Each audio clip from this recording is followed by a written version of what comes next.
साथियों नमस्कार। 8 जनवरी 2025 को जो Sahara SEBI case contempt of court का सुना गया और जो सितंबर माह में जो सुनवाई हुई थी उसमें 10,000 करोड़ रुपए सहारा सेबी एस्क्रो अकाउंट में जमा करना था। उस समय सहारा की तरफ से एक डील की गई थी ओबेरॉय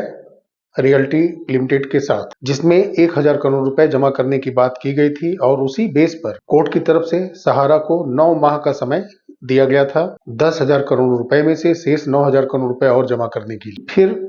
एक आईए लगी सहारा सेबी केस के अंदर ही वल्लोर रियल एस्टेट लिमिटेड की तरफ से कि वो भी वर्सोवा भूमि पर डेवलपमेंट का काम करना चाहती हैं और वो भी 1,000 करोड़ की डीडी लेकर के वहां पहुंची थी। माननीय सुप्रीम कोर्ट ने पैसा जमा कराने के लिए सहारा सेबी एस्क्रो अकाउंट में जो 10,000 करोड़ जमा करना है उसी को ध्यान में रखते हुए ये सेबी को समीक्षा करने के लिए तय किया है कि वो दोनों कंपनियों के बिजनेस मॉडल को, उनके कार्यशैली को देखेंगे और उसकी समीक्षा करेंगे। तब तक 1,000 करोड़ रुपए की जो डीडी है वो सीलबंद लिफाफे में सुरक्षित रखी रहेगी, उसका इस्तेमाल कोई नहीं कर पाएगा। अब 3 सप्ताह के बाद 5 फरवरी 2025 को सेबी की रिपोर्ट के हिसाब से ये तय होगा कि दोनों कंपनियां या कोई एक कंपनियां सहारा के वर्सोवा भूमि पर डेवलपमेंट के जो कार्य हैं वो आगे बढ़ाएंगे या दोनों कंपनियां भी सहारा के साथ जुड़ करके काम कर सकती हैं। इसमें से भी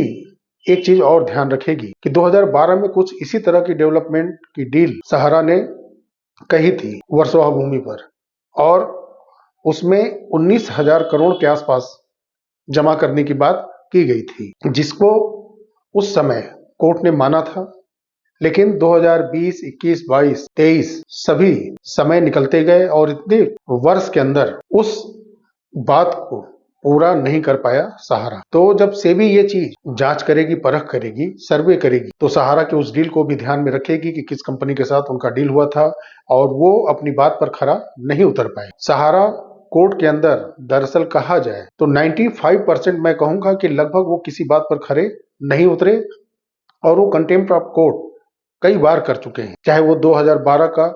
डिसीजन हो जिसमें कि 15% ब्याज के सहित निवेशकों को भुगतान करने की बात हो, जिस पर इन्होंने बहुत ही गहरी साजिश की, क्यू साहब तमाम सोसाइटीज का गठन किया, बाद में कई कंपनियां तैयार की और उसमें कन्वर्जन का खेल खेला और उसमें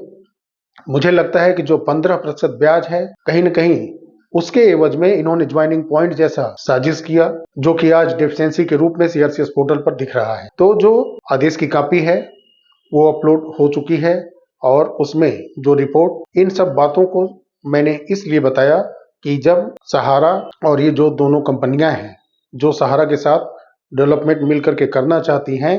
तो इनके बैकग्राउंड के बारे में सेबी ये खंगालेगी कि जो डील कोर्ट के देखरेख में ही पहले वादा करके पैसा न जमा करना ये सहारा के साथ किस कंपनी ने किया है, ऐसी कंपनियां कर पाएंगे कि नहीं,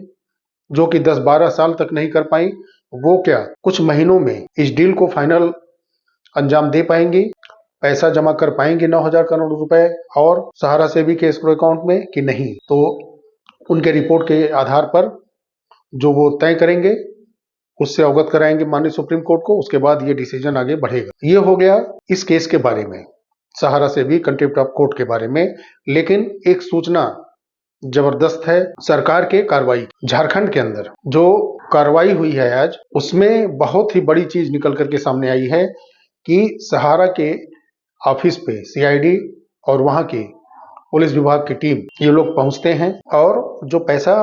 जमा कराया जा रहा था वहां पर नई नई कंपनियां बना करके, चाहे वो सहारा संचय के नाम से पैसा जमा कराया गया था, वहां स्कूट के नाम से कंपनियां, ऐसी बहुत सारी कंपनियां हैं, 1-2 कंपनियां नहीं हैं। कुछ दिन पहले छापा पड़ा था इनके लखनऊ के दफ्तर पर, तो आपको मालूम होगा कि ऐसी 700 कंपनियों का नाम सामने आया था। सबका डिटेल तो नहीं आया है लेकिन ऐसा आया था कि 700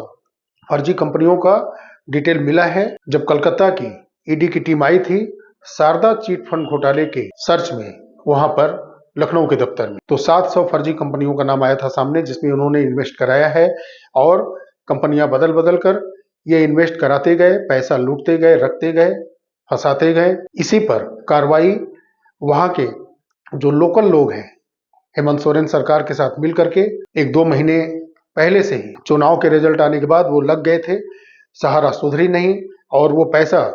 जमा करा करके निवेशकों को फंसाते जा रहे हैं, फांसते जा रहे हैं। और मैंने अभी कुछ दिन पहले वीडियो में आप लोगों को बताया भी था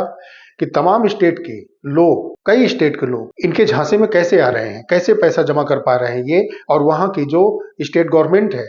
इनको कैसे छूट दे रही है, कैसे इनको लाइसेंस मिल रहा है, अलग अलग कंपनियों में ये निवेश कराते जा रहे हैं, पैसा लेकर के भागते जा रहे हैं। तो ये बहुत ही अच्छी बात है कि सीआईडी और वहां के पुलिस विभाग की टीम मिल करके कार्रवाई की है जमशेदपुर के दफ्तर में, और वहां से सारे जो इलेक्ट्रॉनिक जितने भी वहां के उपकरण हैं, कंप्यूटर हैं, लैपटॉप है, प्रिंटर हैं, और वहां के जितने भी पेपर हैं सब वो ले गए हैं और वहां के ब्रांच को सीज कर दिया है। और ऐसा लगता है कि अगले कुछ दिनों में और व्यापक रूप से कार्रवाई झारखंड के अंदर होने वाली है। लेकिन इसमें गिरफ्तारियां जरूरी है, क्योंकि जब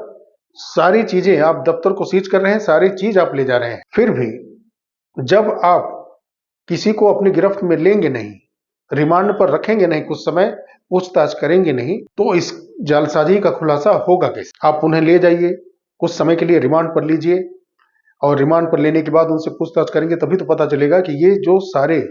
कंपनियों का इजाद हो रहा है, नए नए रजिस्ट्रेशन हो रहे हैं, पैसा जमा कराया जा रहा है, पैसा नहीं दिया जा रहा है, जिससे लोग अपनी जान दे रहे हैं। 50-60 करोड़ भारतीय का जीवन नरक बना के रखा है इन सहारा के लोगों ने, फर्जी कंपनियां बना बना करके। और इस देश के अंदर अपने लोग के बीच में ही ऐसे ऐसे लोग पड़े हैं जो क्रूरता से इनके कारनामों को अंजाम भी दे रहे हैं। तो उनको गिरफ्तार करके रिमांड पर ले जा करके कड़ाई से पूछताछ करके तुरंत पूरे भारत में व्यापक रूप से छापेमारी करके क्यों न गिरफ्तार किया जाए। सब उन व्यक्तियों को आप उठाइए जो कार्य कर रहे हैं, उसमें पैसा जमा कर रहे हैं, तमाम जो नई नई कंपनियां, नई नई पॉलिसी बन रही हैं, उसमें वो पाप के भागीदारी लगातार बनते जा रहे हैं। एक अच्छे कमीशन उनको मिल रहे हैं, सैलरी मोटी मोटी मिल रही है, खूब अच्छे तरीके से उनके घर मकान डेवलप कर रहे हैं। तो उनको गिरफ्तार करना किसके आदेश पे काम हो रहा है? बार बार कंपनियों के नेम बदल के जो उनको दिए जा रहे हैं, जो नए पॉलिसी दिए जा रहे हैं, वो उसको वो क्यों आम जनमानस के बीच में ऐसी पॉलिसियों को वो दे रहे हैं और पैसा इन्वेस्ट करा करके वो आगे उस पैसे को भेज रहे हैं। साथियों, जो परिस्थितियां चल रही हैं इस समय, उससे यही जान पड़ता है कि जितना भी तेजी से बहुत ही कम से कम समय में सभी स्टेट गवर्नमेंट जहां सहारा के या सहारा के चीट फंड कंपनियों के ब्रांचेस चल रहे हैं उसको सीज किया जाए और वहां कार्यरत जितने भी कर्मचारी हैं सहारा के उनको रिमांड पर लिया जाए। अगर उनको आप छोड़ेंगे तो आप समय दे रहे हैं उनको और उनके अकाउं को संभलने का। आप ब्रांचों को सील करिए और उनको उठाइए, रिमांड पर लीजिए और उनसे नाम उगलवाइए कि वो कौन कौन लोग हैं। और ये सारे स्टेट में होना चाहिए जहां भी सहारा का ब्रांच चल रहा है, जिस चाहे वो डिस्ट्रिक्ट हो चाहे स्टेट हो, किसी भी लेवल पे कोई भी कार्यालय चिट फंड कंपनियों का चल रहा है उसका जांच होना चाहिए, सीज होना चाहिए और वहां के लोगों को रिमांड पे लेकर के पूछताछ करके कठोर कार्रवाई करनी चाहिए। साथ ही में केंद्र सरकार जो बिल्कुल एक प्रकार से चुनाव के आसपास बोलती है, उसके बाद मूक दर्शक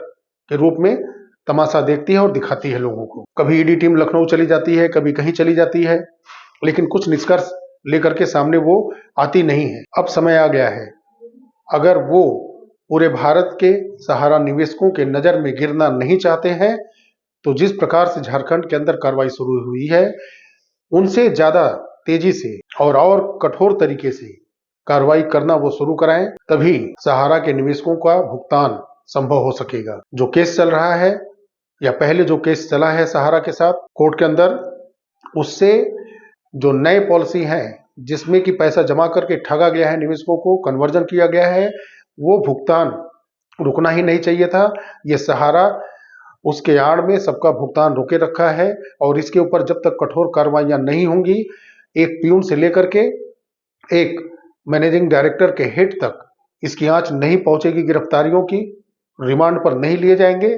तब तक इसमें भुगतान होना संभव नहीं है। साथियों, आप सजग रहें, सचेत रहें। बांड आपका हथियार है आपको पैसा दिलाने के लिए, और आप जो ऐसे ब्रांच चल रहे हैं ऐसे ब्रांचों में गुमराह होकर के ना अपना बॉन्ड जमा करें, ना ही वो ऐसे कई जो नए नए पॉलिसी वो लाते हैं उसमें जाके कहीं भूल करके इन्वेस्ट करें। जागरूकता बढ़ाएं और खुद सजग रहें। साथियों, वीडियो अच्छा लगा हो तो लाइक करिएगा, चैनल को सब्सक्राइब अवश्य करिएगा। मिलते हैं बहुत जल्द अगले वीडियो में, तब तक के लिए नमस्कार, जय हिंद, जय भारत, वंदे मातरम।